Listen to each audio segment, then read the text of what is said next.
First, place the main tank on the base, making sure to position it properly.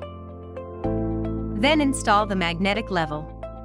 Place the ball containing a magnet against the inside wall of the tank. Slowly move the magnet alone towards the tank with your other hand until the connection between the two magnets is made. The outer magnet should stay on its curved side. You can now screw the ceramic handle onto the threaded rod of the faucet lever. Place the filtration tank and its rinsed cartridge on the main tank. Top it all off with the ceramic lid.